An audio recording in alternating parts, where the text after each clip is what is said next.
السلام علیکم ورحمۃ اللہ وبرکاتہ۔ الحمد للہ الملک الجبار الواحد القہار، اشہد ان لا الہ الا اللہ وحدہ لا شریک لہ، رب السماوات والارض وما بینہما العزیز الغفار، واشہد ان محمدا عبدہ ورسولہ المصطفى المختار، وصلی اللہ علیہ وعلی آلہ وصحبہ الاطہار الاخیار، اما بعد۔ کتاب التوحید کا آج درس نمبر 38 ہے۔ اس سے پہلے 37 درس ہو چکے ہیں۔ پچھلے 2 ہفتے سے مشغولیت کی وجہ سے دروس نہیں ہوئے۔ پچھلا جو باب تھا، پچھلا چیپٹر ہمیں اس کے متعلق گزرا تھا کہ باب ما جاء فی ان الغلو فی قبور الصالحین یصیرها اوثانا تعبد من دون اللہ، یعنی نیک لوگوں کی قبروں پر جا کر غلو کرنا ایک وسیلہ ہے ان کی عبادت کا، یعنی پھر وہ ان کی عبادت کا ذریعہ بن جاتا ہے۔ آج ہمیں نیا چیپٹر ہے، نیا باب ہے اس کے متعلق کی باب ما جاء فی حمایت المصطفیٰ صلی اللہ علیہ وسلم جناب التوحید وصدہ کل طریق یوصل الی الشرک، یعنی رسول اللہ صلی اللہ علیہ وسلم کی اس بارے میں یا توحید کے متعلق حفاظت کرنا، توحید کی حمایت کرنا اور شرک تک پہنچنے کا ہر دروازہ بند کرنے پر آپ کی مدد کرنا، یعنی یہی ہے موضوع کی رسول اللہ صلی اللہ علیہ وسلم کی کس طرح سے حمایت اور حفاظت تھی اس چیز پر کہ توحید پہنچے اور شرک سے لوگ بچے۔ اس میں بھی مؤلف رحمہ اللہ نے 3 دلائل لائے ہیں، انہیں پر ہم بھی اکتفا کریں گے۔ پہلی دلیل جو مؤلف رحمہ اللہ نے سورہ توبہ کی آیت لائی ہے، اللہ تعالیٰ بیان فرماتے ہیں لَقَدْ جَاءَكُمْ رَسُولٌ مِّنْ أَنفُسِكُمْ عَزِيزٌ عَلَيْهِ مَا عَنِتُّمْ حَرِيصٌ عَلَيْكُمْ بِالْمُؤْمِنِينَ رَءُوفٌ رَحِيمٌ، یعنی آپ کے پاس آپ ہی میں سے ایک نبی آیا۔ اللہ تعالیٰ بیان فرماتے ہیں آپ کے پاس ہم نے نبی بھیجا من انفسکم، آپ ہی میں سے ہے، یعنی انفسکم سے مراد ہوتا ہے من جنسکم، آپ ہی کی طرح، یعنی انسان ہے، آپ ہی انسانوں کی ہی نسل میں سے ہے۔ لیکن کبھی کبھار جب مراد ہوتا ہے ہم نے آپ کی طرف رسول بھیجا، منہم اگر لکھا ہو تو وہاں پر مراد ہوتا ہے یعنی عرب میں سے، آپ لوگوں میں سے نکالا، لیکن مراد ہے یعنی ہم نے آپ ہی کی جنس میں سے آپ کی طرف رسول بھیجا، عزیز علیہ ما عنتم، اس چیز پر ان کو دکھ ہوتا ہے کہ جب آپ کو کوئی تکلیف آتی ہے، یعنی اللہ تعالیٰ بیان کرتے ہیں کہ صحابہ کو اگر آپ کو کوئی تکلیف آتی ہے، کوئی مصیبت آتی ہے تو رسول صلی اللہ علیہ وسلم اس پر یعنی دکھ ہوتا ہے ان کا، اور حریص علیکم بالمؤمنین رؤوف رحیم، اور مومنوں کے متعلق یا مومنوں کے بارے میں بہت یعنی حریص ہے اس چیز کے متعلق کہ ہر کوئی جہنم سے بچے، شرک سے بچے اور جنت میں داخل ہو، کسی پر تکلیف ہو، یعنی بہت کوشش کرتے ہیں کہ آپ سے تکلیف دور ہو اور آپ لوگوں کے ساتھ محبت کرتے ہیں۔ رؤوف الرحیم، اللہ تعالیٰ نے رسول کی صفت بیان فرمائی کہ اپنی امت کے لیے آپ بہت نرم ہیں۔ تو مؤلف رحمہ اللہ نے اس آیت کو لایا، اس کا ایک مقصد ہے کہ آگے آیت پوری کرتے ہیں، بیان فرماتے ہیں آگے اللہ تعالیٰ فَإِن تَوَلَّوْا، پس اگر وہ رخ پھیرے یعنی رخ پھیر دے، آپ کی بات نہ مانے۔ اللہ تعالیٰ نے یہاں پر تولو جو ہے یعنی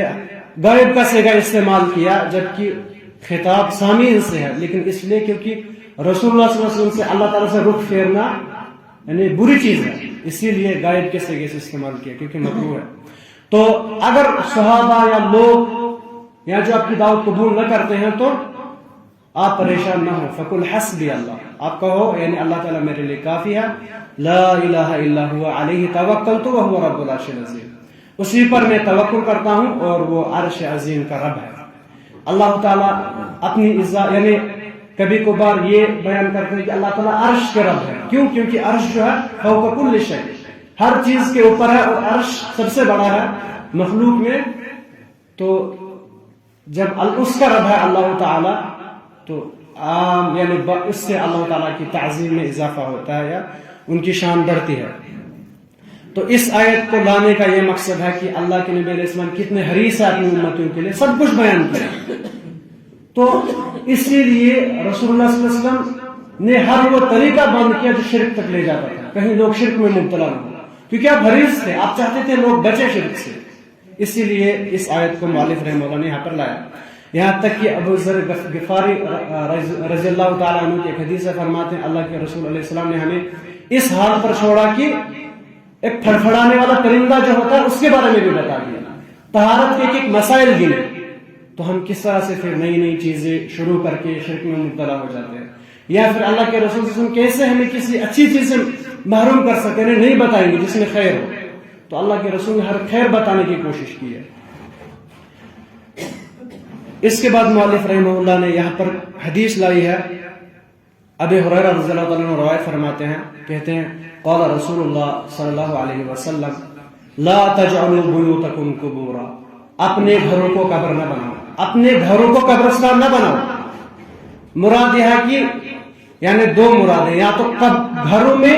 کسی کو دفن نہ کرو کیونکہ قبرستان بن جائے گا، یہ ظاہری معنی ہے. دوسرا معنی ہے کہ قبرستان کی طرح گھروں میں نماز نہ چھوڑو، جیسے قبرستان میں نماز نہیں پڑھتے ہیں ویسے گھر کو نہ بناؤ بلکہ گھر میں نماز پڑھا کرو. اسی لیے احادیث میں آیا ہے کہ انسان کی افضل ترین نماز افضل صلاۃ المرء فی بیتہ الا المکتوبہ، یعنی انسان کی بہترین نماز افضل نماز جو گھر میں پڑھتا ہے سوائے فرائض کے. یعنی اس چیز پر اللہ کے رسول صلی اللہ علیہ وسلم نے ہمیں ابھارا ہے کہ ہم گھروں میں نوافل پڑھیں، سنتیں اکثر گھر میں پڑھیں، الا کہ اگر کوئی نفل نماز سنت نماز اس کی جماعت ہو رہی ہو مسجد میں، جیسے ہم تراویح پڑھتے ہیں یا استسقاء کی نماز پڑھتے ہیں. لیکن عمومی طور جو سنتیں ہوتی ہیں سنن رواتب انسان کو گھر میں ہی پڑھنا چاہیے، کیونکہ گھر قبرستان نہ بنے. اور اس کا ایک فائدہ یہ ہے کہ گھر والوں کو بھی تربیت ہے کس طرح سے نماز پڑھی جاتی ہے. اور ایک عظیم فائدہ عبد الکریم خضیر صاحب سے ابھی میں یہ سنا بیان فرماتے گھروں میں اس لیے بھی نماز پڑھنی چاہیے. بڑا فائدہ یہ ہے کہ انسان ریا سے بچتا ہے، کیونکہ انسان گھر میں اکیلے میں نماز پڑھتا ہے سنن تو کوئی نہیں دیکھ رہا ہوتا ہے، ہو سکتا ہے مسجد میں اسے ریا پیدا ہو جائے.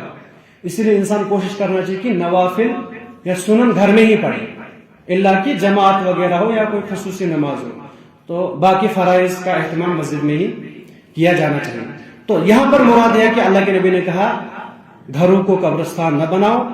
ولا تجعلوا قبری عیدا، اور میری قبر کو عید نہ بنانا، یعنی میری قبر پہ آ کے عید نہ بنانا. یعنی مراد یہ ہے کہ عید ما یعتاد الناس، یعنی لوگ جہاں بار بار جائے، چاہے ہفتے میں اگر کوئی جاتا ہے، ہر ہفتے جاتا ہے یا ہر مہینے جاتا ہے، ہر سال جاتا ہے، گویا کہ وہ عید بن جاتی ہے، وہ روز روز جاتا وہاں پر. تو اللہ کے نبی نے اس سے منع کیا ایسا نہ ہو کہ آپ میری قبر پر روز کہ خصوصی نیت سے اور خصوصی وقت پہ آؤ اور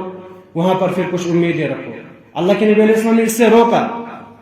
اور پھر فرمایا وصلوا علیہ، مجھ پر درود بھیجا کرو، فإن صلاتکم تبلغنی این کنتم یا حیث کنتم، آپ کے درود مجھ تک پہنچتے ہیں، آپ کا سلام مجھ تک پہنچتا ہے چاہے آپ کہیں بھی ہو. تو اس حدیث سے بڑی چیز معلوم ہوئی کہ یعنی انسان یہ نہ سمجھے کہ میں اللہ کے نبی صلی اللہ علیہ وسلم کی قبر کے پاس جاؤں وہاں پر کچھ درود کی زیادہ اہمیت ہے. نہیں، آپ نے صاف طور پر بیان کیا آپ درود پڑھا کرو کیونکہ درود کی بہت فضیلت ہے، انسان کو پڑھنا چاہیے، جتنا ٹائم ہو پڑھے اس کا ثواب ہے. لیکن اپنی طرف سے کوئی خاص وقت مقرر کرنا یا پھر اللہ کے نبی نے منع کیا کہ آپ میری قبر، آپ نے کیوں ایسا بیان کیا تاکہ لوگ میری قبر کی خاص طور پر اس چیز کے لیے زیارت نہ کریں، بلکہ فرمایا جہاں کہیں بھی ہو آپ کا درود مجھ تک پہنچتا ہے، آپ کا درود مجھ تک پہنچایا جاتا ہے. تو یہی عظیم چیز اس حدیث سے معلوم ہوئی کہ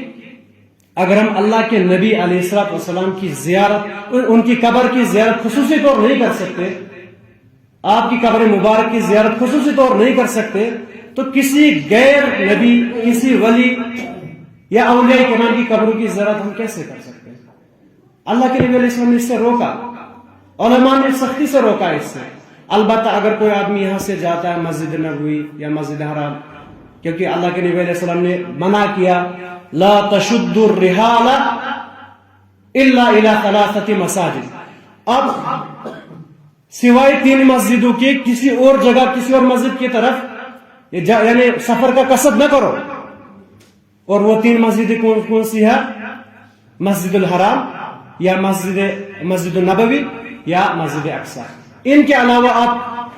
خصوصی طور کسی جگہ کی زیارت کے لیے یا سفر کے لیے نیت نہیں کر سکتے، نہیں جا سکتے، تو اللہ کے نبی علیہ السلام کی قبر مبارک بھی اسی حکم میں آتی ہے. اگر کوئی آدمی یہاں سے جاتا ہے مسجد نبوی یا مسجد حرام جاتا ہے، پھر وہیں پر وہ زیارت کرتا ہے،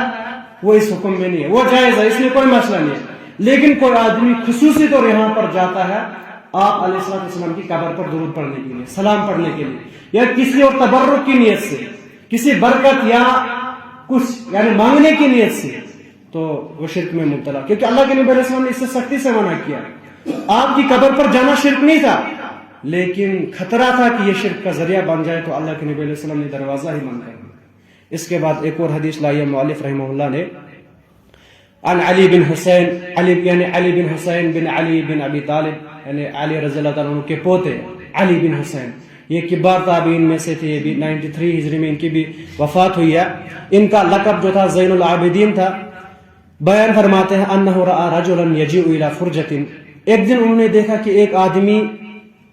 ہر روز آتا ہے، یا ایک آدمی آتا ہے کہاں، الی فرجۃ کان عند قبر النبی صلی اللہ علیہ وسلم، اللہ کے نبی علیہ السلام کی قبر کے پاس ایک سوراخ تھا،